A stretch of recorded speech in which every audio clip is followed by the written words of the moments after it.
Hello everybody, today we will be doing a review of the Swedish heavy tank tree that will be released in patch 9.17, more specifically about the tier 8 to the tier 10 and how it compares to its counterparts.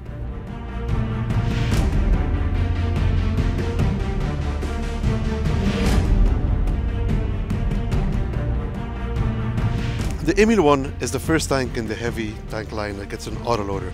With 320 average damage and 4 shots and 30 seconds reload, it is not the quickest of autoloaders. Where it shines is the turret armor with 180 frontal turret armor, which becomes over 230 effective. This will make it so most of tier 8s and even higher tiers will struggle to penetrate it.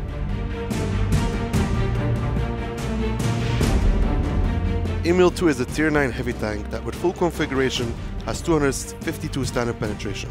The issue is the high reload with 3.3 seconds in between shots and 39 seconds overall reload.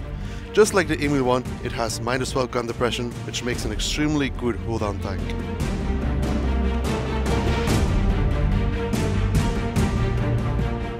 Kranvagn is an upgraded version of the ARMOUR 2. The reload goes down to 33 seconds and the time between shots goes down to 3 seconds. The best thing about the Kranvagn is the armor. Because of 10mm extra armor, it goes up to 330 effective on most places and any tier 10 will struggle to pen it, but more about that later. The main strength of the Swedish heavy tank line lies in the turret armor. Hull-wise it's pretty weak, but the turret armor is what makes it shine. The entire role of this tank tree is meant to sit in a hold-down position and bounce the enemy. The -12 gun depression makes it ideal to play bumpy areas and be able to outplay your opponent by peekabooing. It doesn't have a lot of engine power, which makes it not such a mobile tank, but it can pick up speed when going downhill. All in all 3 tanks are designed to take a position and hold it for a long time, allowing your teammates to either push up to your position or kill the enemies. The struggle for this tank will be the penetration and reload. On higher tiers and when using premium ammunition, it's kind of weak compared to its direct counterparts, and with a slow reload, it's not unlikely to get caught out by single shooting enemies.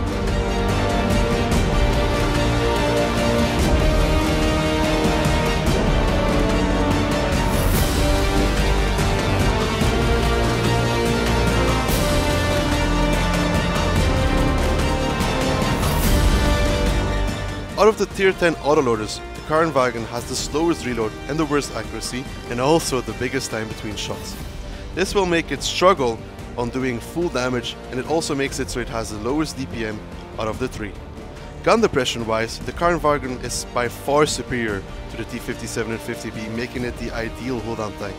Another downside of the Kranvagn is the HP. It has significantly less than both the T57 and 50B do, making it weaker at survival.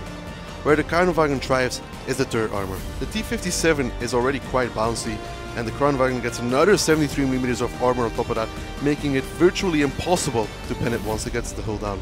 About mobility, you'll hear more during our driving test.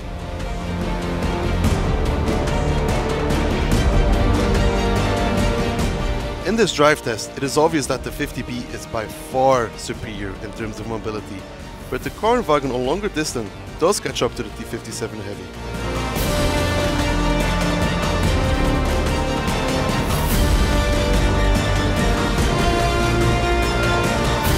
In the uphill drive test we see a similar story. The 50B takes the lead immediately and is by far the most mobile, but over a longer distance the Kranvagn does catch up at the T57 heavy again.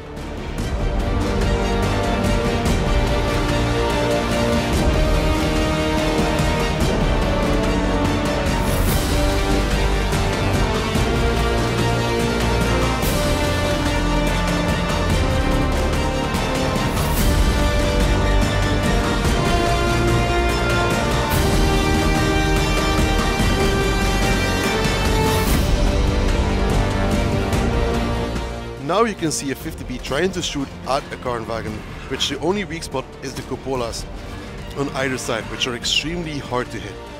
Other way around though, no problem for the Karn to pen the 50B.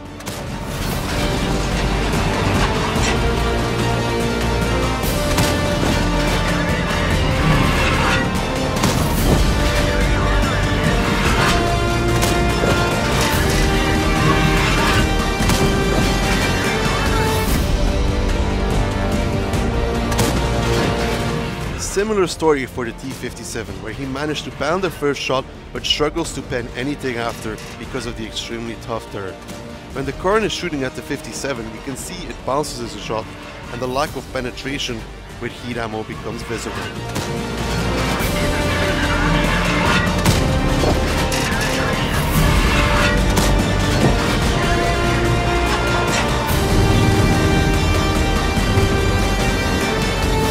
In the demonstration between the E5 and Karnwagen, you can see how the Karn has absolutely no issues playing at the rail and even hitting the E5 cupola. The other way around though, the E5 has no chance versus the Karnwagen and can't even hit the weak spot reliably.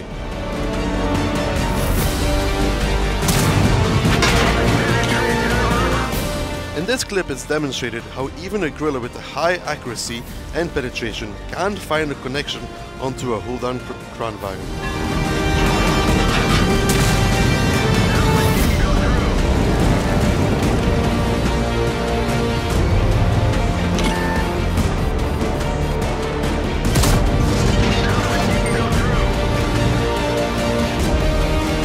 With the AP, the Jagdpanzer struggles to pen the Karnwagen. It needs heat, which has 420 pen before it goes through, and even then it's a 50-50 shot.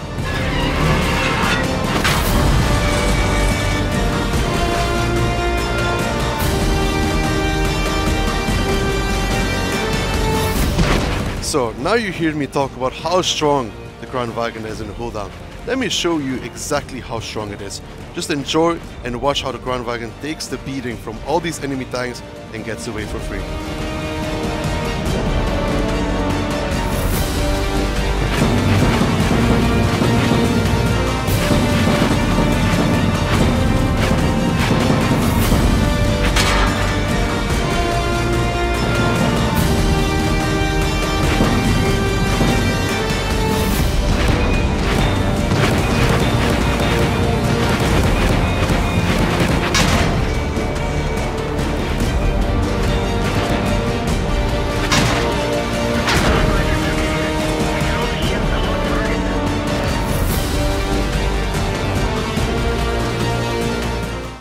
Thanks everybody for watching. I hope you got some good insight to the strengths and weaknesses of the upcoming Swedish tanks, and see you on the battlefield.